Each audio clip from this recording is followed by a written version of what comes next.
Welcome to the Best of series on Wesley Impact once again. As we wrapped up recording for 2014, we do what we do every year, and that's we take a look back at the favourite shows that viewers wanted us to share again. With Australia's new academic year now in full swing, we revisit our interview with Sydney's King's College principal, Dr Tim Hawkes. We met up with Tim on Father's Day to talk about his role of overseeing more than 1,600 young boys and men in a Christian school and his offering of some fatherly advice in his book, 10 Conversations You Must Have with Your Son. I hope you enjoy the show today. Welcome to the show. Lovely to be with you, Keith. Look, you've given considerable time in the realm of education, the education of boys and young men. So this book it has that touch of the mentoring that's so important in it. But you're a father also, and that's a challenging relationship, isn't it? Way above teaching your own son. I think it's one of the greatest privileges that can ever be afforded to a man, and that is to become a father. And we can become a father, we can become a spiritual father, we can become a physical father.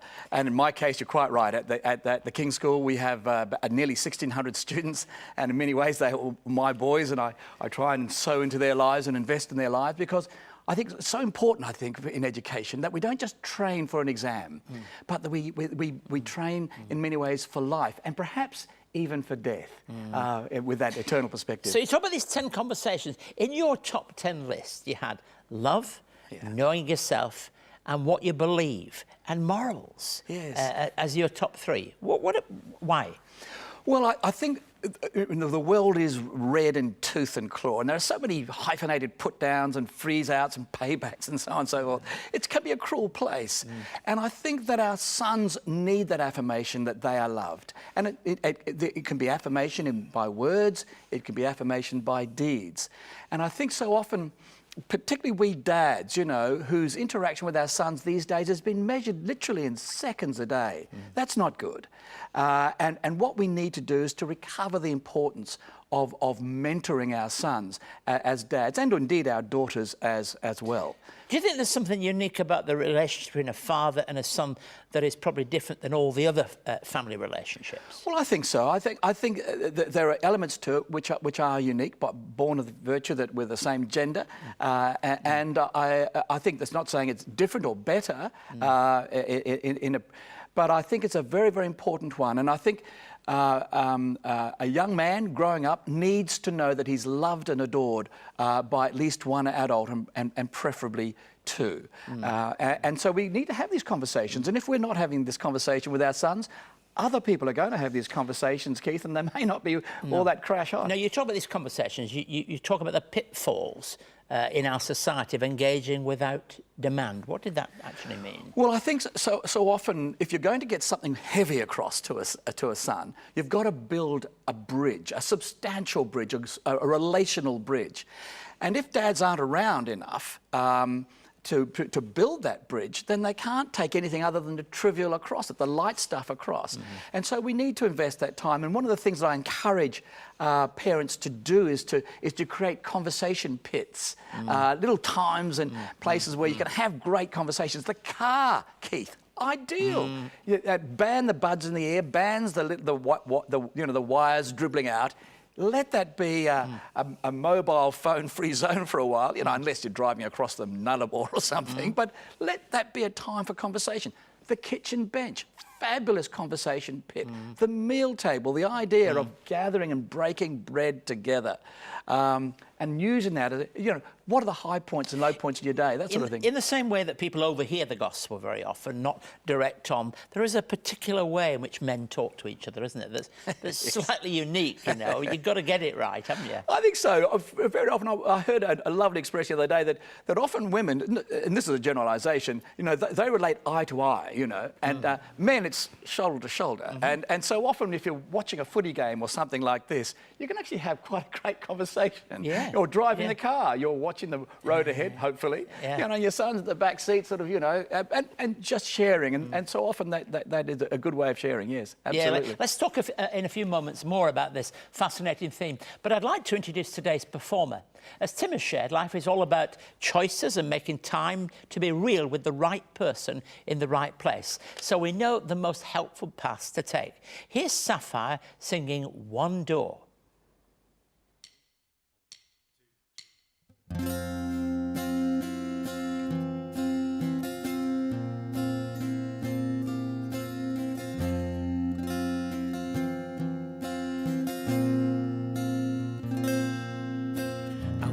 These busy streets for many years, and all I could see is people seem to find their destiny. Where would it be? They are searching to find a place in this world. They thought this world is their heaven, but there is only one door, one heart, one destiny. Life goes down, flies, where will you be? Heaven is always there to welcome you, waiting for you and me.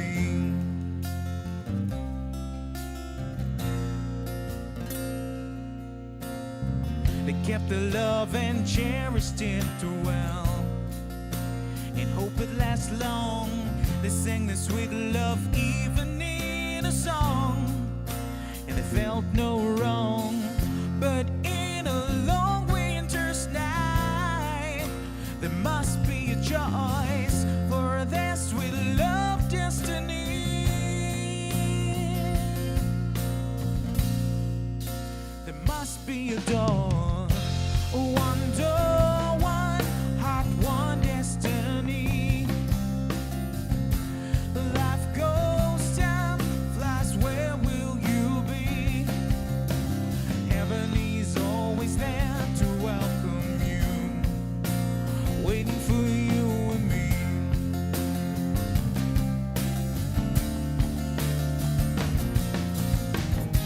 One door, one heart, one destiny.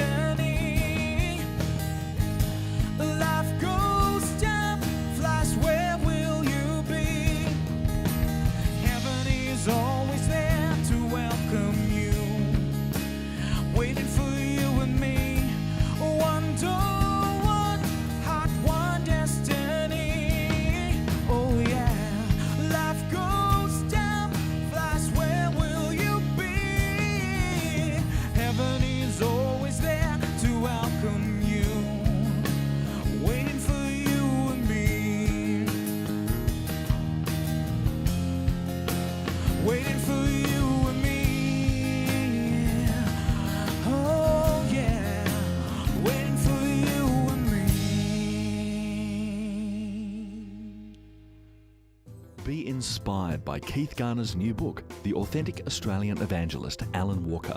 Former Superintendent Alan Walker was once labelled the conscience of the nation, speaking out for the marginalised and the broken across social, political and international debate.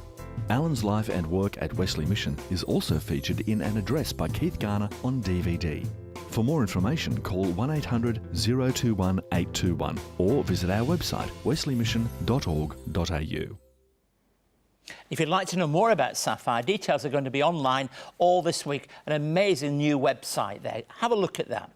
We're back with King's College Principal Dr Tim Hawkes. Tim, I suppose I want to really ask you what you really think the main concerns for young boys at this particular time, even in a younger generation and even in a school like yours, if I can put it that way. What are the things that really are the challenges for them? Well, I think there are some new and emerging challenges, Keith, which, and one of them, for example, is dealing with a raunch culture.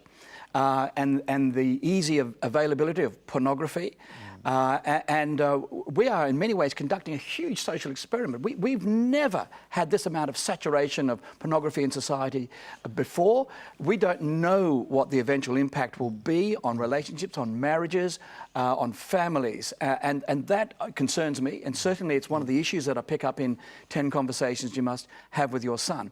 Things like online dating. About 40% of people are finding their partners, in their 20s that is, finding their partners online. And so herein there's a whole range of other challenges, things like sexting and cyberbullying. These are emerging issues which really we need to control. And is technology in control of us, or are we in control of technology? The number of battles being fought in families over the appropriate use of technology and so on. So these are the sorts of things that we try and pick up with in 10 Conversations. You say also about many kids are often learning the hard way, you know, P-plate minds in V8 bodies. I thought it was quite a funny phrase, but one that describes sometimes self-perception, is it? Well, I think it is. And the other interesting thing I've found with many young people is that they often go missing in their own lives. They don't know what is their faith. What do they believe and why? Have they inherited it? Have they appropriated it themselves? Where's their thinking politically?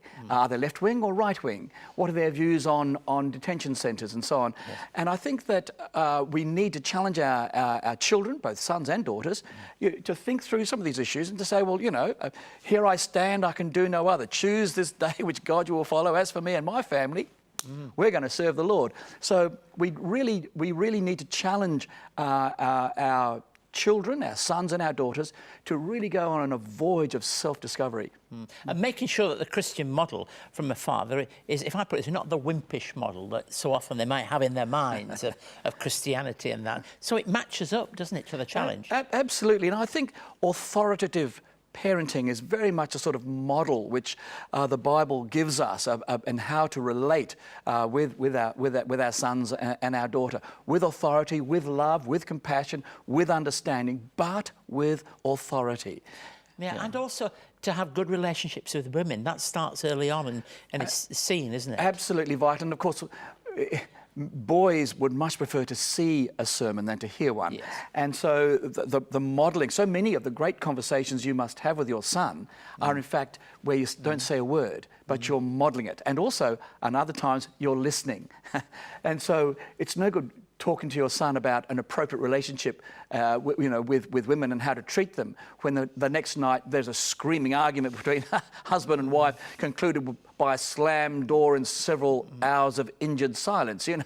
Or worse. Or indeed, or worse. Indeed. Look, you talk about also this extraordinary ability that is latent in human beings, and particularly in boys, in relation to helping them to see that and not somehow feel destroyed by the culture around them, that they haven't got anything. Well, that is so right, Keith. I mean, there is a sort of mean, median, mode mantra, this sort of, you know, the joy of being in the middle. And we've got to challenge that, because so many of our boys, and indeed our daughters, have the most extraordinary abilities. And certainly, speaking as an educator at the King's School there in North Parramatta, as well as a father, one of the great joys is to say, right, there's gold in there somewhere. There's gold in that boy somewhere. I'm going to find it. Now, because of time, I just want you in a couple of sentences to say what you would like people to take away from this new book.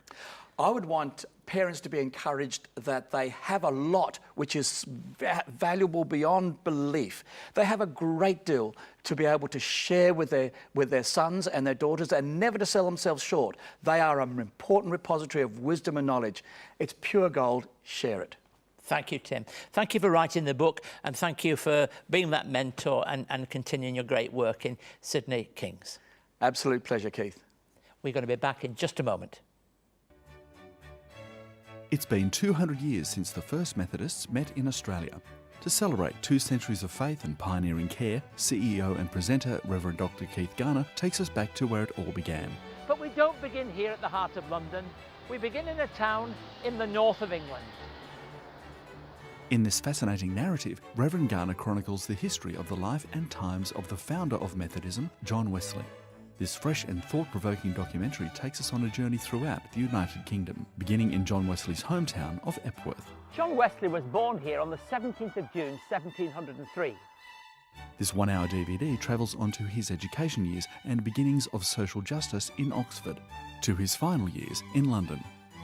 For more information on John Wesley, the man and his mission, call 02 9263 5555 or email us at impacttv@wesleymission.org.au. It's a sad fact that bullying, particularly in schools, is prevalent throughout the world, with Australia being no exception. 1 in 4 Year 4 to Year 9 students in some way are being bullied every few weeks in Australia. Operation Hope at Wesley Vision Valley is just one programme that aims to support children at risk. Let's take a look together. I'm Carl Stefanovic. Welcome to this special Sunday edition of A Current Affair. And tonight, that video. The moment when a 15-year-old boy said, "Enough is enough."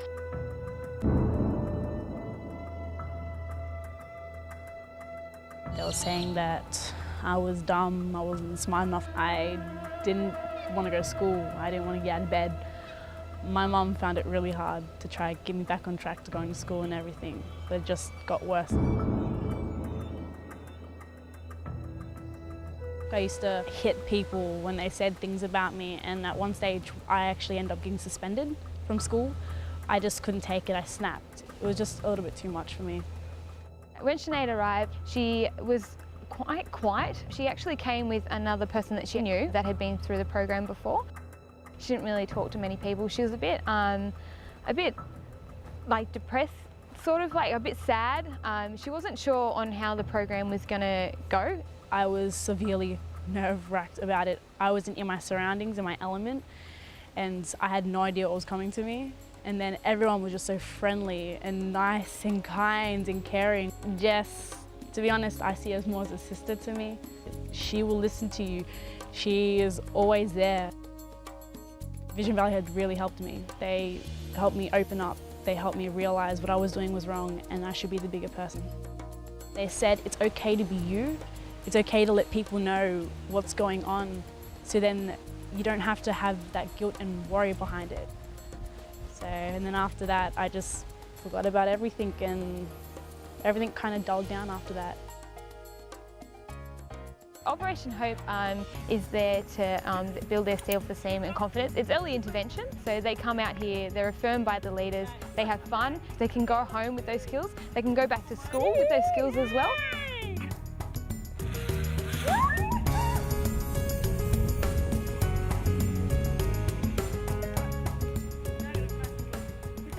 I've learnt a lot from Vision Valley, and what I would say to everyone, it's the best experience you can have. When I went through the program, I felt happy, and my mum came back and saw a real difference. Now I look forward to going to school and look forward to seeing the friends who care about me. Sinead is one story, but I get probably about 250 stories of these a year. We have our bullying cases, but we also have domestic violence and foster care kids, out-of-home kids, and these kids are like 14 and they don't have a place to go. The practical and encouraging thing about Operation Hope is that the more resources we receive, the more children we can actually support. We've already got, as you can see, this wonderful facility. It's been here for 40 years. And then you add to that, we've got Wesley Mission's 200 years of experience and presence in this area, and particularly in helping young people and children. And all that comes together on one site. So for $600 per child, we can support them and turn past experiences into a springboard so that they can have an exciting future. I feel that I do have a future to look forward to. I do have that hope that I could be something bigger than I thought I'd be before.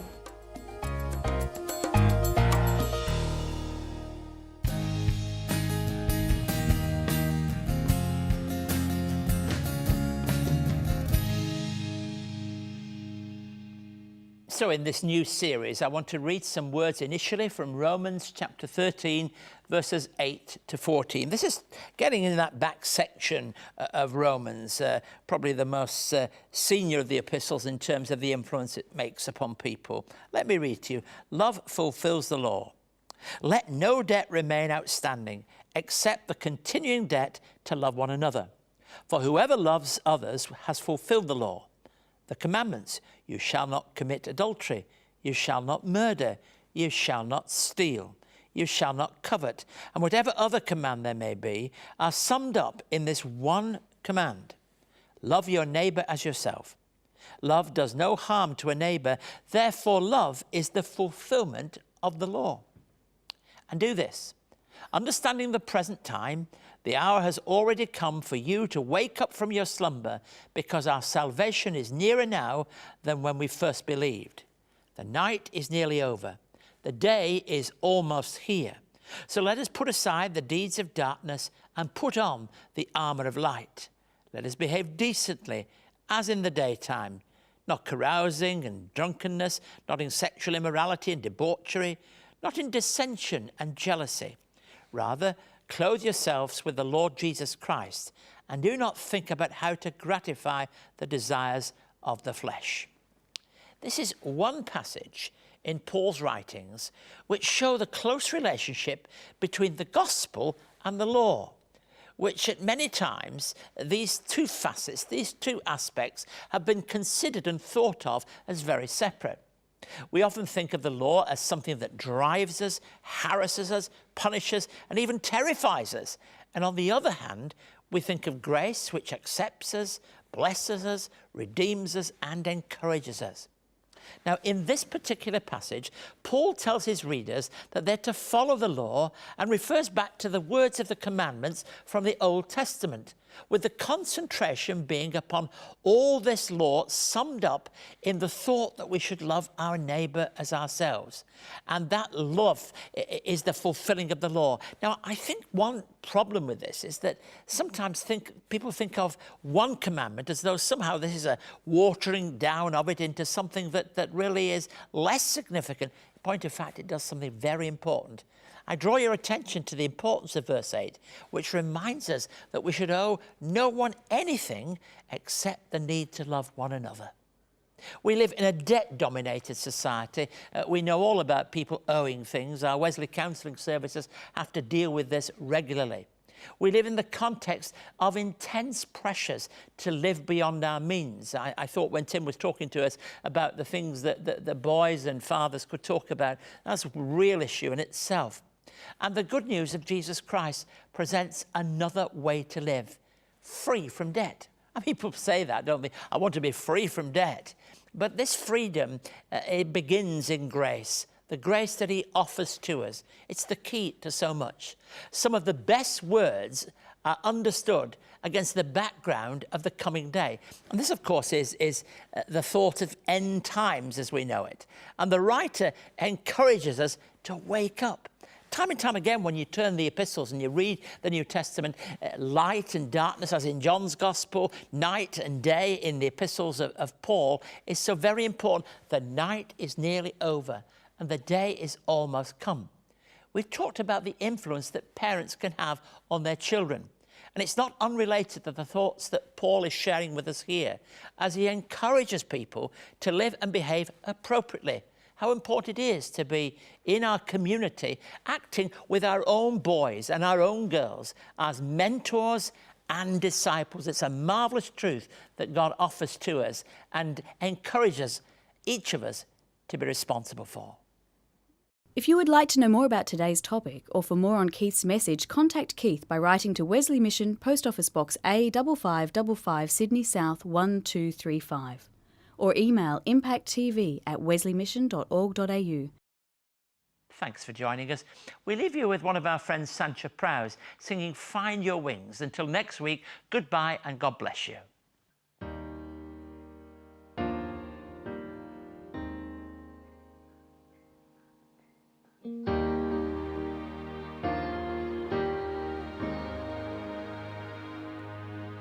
It's only for a moment you were mine to hold. The plans that heaven has for you will all too soon unfold. So many different prayers I'll pray for all that you might do. But most of all, I want to know you're walking in the truth. So if I never told you, I want you to know that as I watch you